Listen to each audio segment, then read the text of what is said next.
US sends 15-point proposal to Iran to end war and dismantle nuclear program. The United States has sent Iran a sweeping 15-point proposal aimed at ending the war and dismantling its nuclear program. President Donald Trump claimed that Tehran would like to make a deal. According to media reports, the proposal was delivered through intermediaries. It outlines a broad framework to halt hostilities, curb Iran's nuclear ambitions, and reshape its regional role. The plan calls for Iran to dismantle its three main nuclear facilities, end uranium enrichment on its soil, and suspend its ballistic missile program. It also seeks to limit Tehran's support for proxy groups and ensure the full reopening of the Strait of Hormuz. The plan includes a 1 month ceasefire and demands that Iran commit to never pursuing a nuclear weapon.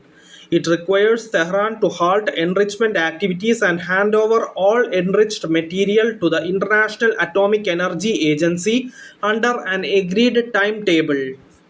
The proposal requires shutting down and destroying the Natanz, Isfahan, and Fordo facilities. It also demands full access for the UN nuclear watchdog to Iran's nuclear information.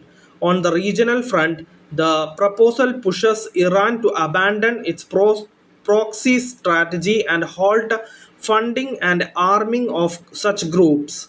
It also includes provisions to keep the Strait of Hormuz open as a free maritime passage. Missile issues would be addressed as at a later stage with limits on quantity and range.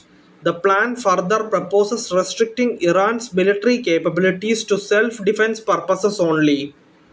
In return, all nuclear related sanctions would be lifted. The United States would support a monitored civilian nuclear program in Bushehr for electricity generation. The plan also proposes removing the snapback mechanism that allows sanctions to be reimposed automatically. According to the media, the framework reflects demands made during the Trump administration before the war began on February 28th. The diplomatic push comes as the conflict enters its fourth week with ongoing military escalation and economic pressure. Thank you for listening. Thank you for watching. Thank you, everyone. Bye.